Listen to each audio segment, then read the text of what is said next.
হ্যাঁ বন্ধুরা, আজকে আমরা দেখব এমএস অফিস ওয়ার্ডে চার্ট রিপোর্ট তৈরি।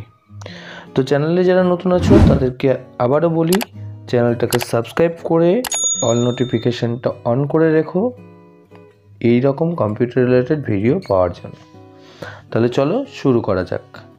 আজকের ভিডিওতে আমরা যেটা দেখব তার জন্য অবশ্যই পেজ লেআউটে গিয়ে পেজ সেট আপ করে নিতে হবে, যেটা ভেরি ইম্পর্ট্যান্ট একটা পার্ট বন্ধুরা। এটা আমি প্রতিটা ভিডিওতে, আমাদের প্রজেক্ট ভিডিওগুলোতে আমি অবশ্যই আলোচনা করেছি, যেখানে মার্জিন, ওরিয়েন্টেশন এবং সাইজ এই তিনটের সাহায্যে আমরা আমাদের পেজটাকে আমাদের প্রয়োজন অনুযায়ী সেট আপ করে নিতে পারি। তো এখানেও সেই সেম পেজ সেট আপটা আমি করে নিলাম। পেজ সেট আপ করে নেওয়ার পর আমার প্রথম কাজ হোম রিবনে গিয়ে সেন্টার অ্যালাইনমেন্ট ক্লিক করা এবং ইনসার্ট রিবনে গিয়ে সোজাসুজি ওয়ার্ড আর্টে চলে যাওয়া। ওয়ার্ড আর্ট থেকে আমরা বন্ধুরা একটা ওয়ার্ড আর্ট স্টাইল চুজ করে নিলাম। তোমরা তোমাদের পছন্দ মতো স্টাইল চুজ করে নেবে। এরপর আমরা সোজাসুজি লিখে দিলাম ক্লাস অ্যাটেন্ডেন্স চার্ট। জাস্ট আমরা এইটা টাইপ করে নিলাম, তো ওকেতে ক্লিক করলাম। তো এখানে আমরা দেখব কি বন্ধুরা, এখানে আমরা দেখব যে কিভাবে একটা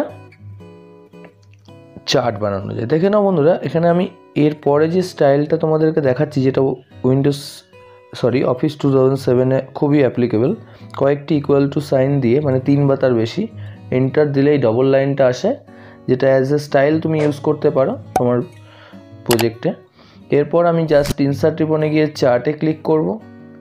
চার্টে ক্লিক করার পর আমি এখান থেকে ফার্স্ট লেআউটটা চুজ করে নিলাম। ফার্স্ট লেআউটটা চুজ করে ওকেতে ক্লিক করে দিলাম। ওকেতে ক্লিক করার সাথে সাথে আমাদের কাছে কিন্তু আমার ডকুমেন্টের সাথে আরও একটা এক্সেল ডকুমেন্ট ওপেন হবে।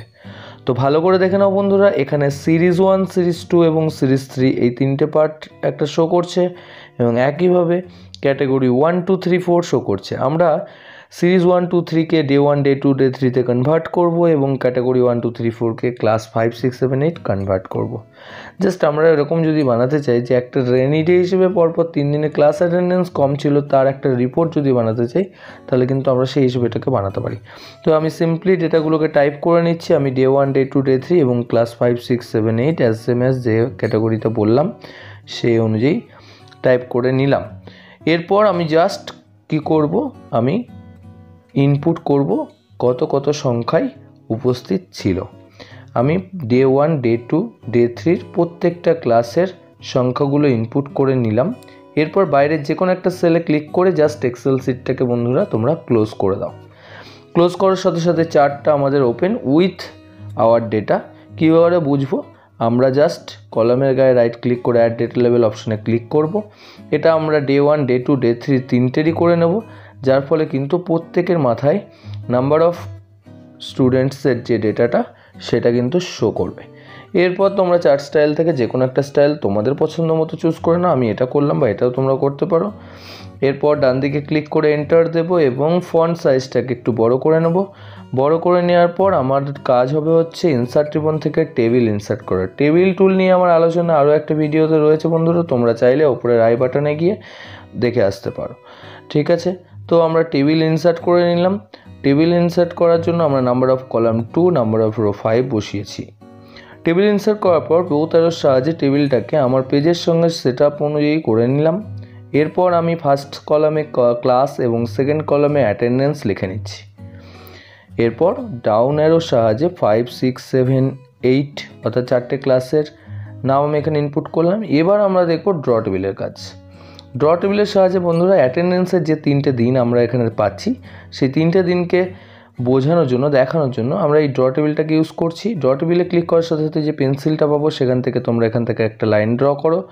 এগুলো অলওয়েজ স্ট্রেট হবে, তোমাকে শিফট বা অন্য কোনো কি হোল্ড করার প্রয়োজন নেই। আমি এখানে 3টে কলামে ডিভাইডেশন করে নিলাম। এরপর আমি আবার ড্র টেবিলে ক্লিক করে পেন্সিলটা কমিট করে দিলাম। এরপর ফার্স্ট সেলে ক্লিক করে ফার্স্ট, সেকেন্ড সেলে সেকেন্ড এবং থার্ড সেলে থার্ড আমি লিখে নিলাম। এবার উপরের যে ডেটাগুলো আছে বন্ধুরা, যে দেখতে পাচ্ছ তোমরা, আমরা যেগুলো অ্যাড ডেটাগুলো করেছিলাম সেই ডেটাগুলো শুধু আমরা এখানে বসিয়ে নেব। ডেটাগুলো আমি পরপর বসিয়ে নিচ্ছি, ঠিক যেমন আমরা কলামে দেখতে পাচ্ছি চার্টে আমাদের উপরে যে গ্রাফিক্যাল চার্ট ডিজাইন রেডি হয়েছে সেখানে যেমন দেখতে পাচ্ছি, এখানে সেই অনুযায়ী আমি কিন্তু ডেটাগুলো বসিয়ে নিচ্ছি। এই যে পরের সেলগুলোতে যাচ্ছি বন্ধুরা, এর জন্য আমি জাস্ট ট্যাব কি ইউজ করছি। এরপর আমি কি করব, আমি এক টেবিল টুলস ডিজাইনে গিয়ে একটা স্টাইল, টেবিলের একটা স্টাইল আমি এখান থেকে চুজ করে নেব। আমি সিম্পলি একটা স্টাইল চুজ করে নিলাম। চুজ করে নেওয়ার পর তুমি ইন্ডিভিজুয়াল ফরম্যাটিংগুলো করে নিতে পারো মিনি টুলবার অথবা হোম ট্যাব থেকে। তো আমরা সিলেক্ট করে মিনি টুলবার থেকেও কাজ করতে পারি, আবার সিলেক্ট করে হোম ট্যাব থেকেও কিন্তু এই ফরম্যাটিংগুলো, টেক্সট ফরম্যাটিংগুলো কিন্তু করতে পারি। এগুলো ইন্ডিভিজুয়াল ফরম্যাটিং আমি একটু করে নিলাম দেখতে ভালো লাগার জন্য। যতটা বড় করলে ভালো লাগবে বা যতটা ছোট করলে ভালো লাগবে ঠিক সেরকম। এরপর আমি পেজ লেআউটে গিয়ে জাস্ট পেজ কালার একটা চুজ করে নেব বন্ধুরা। পেজ কালার চুজ করে নেওয়ার পরই বন্ধুরা কিন্তু আমাদের কাজ কমপ্লিট। দেখে নাও ঠিক এরকম টাইপসের একটা চার্ট রিপোর্ট আমাদের তৈরি হয়েছে। তো আজকের ভিডিও এই পর্যন্তই। ভিডিও ভালো লাগলে অবশ্যই লাইক, শেয়ার, কমেন্ট করতে ভুলো না। আর অবশ্যই চ্যানেলের সঙ্গে থেকো। ধন্যবাদ।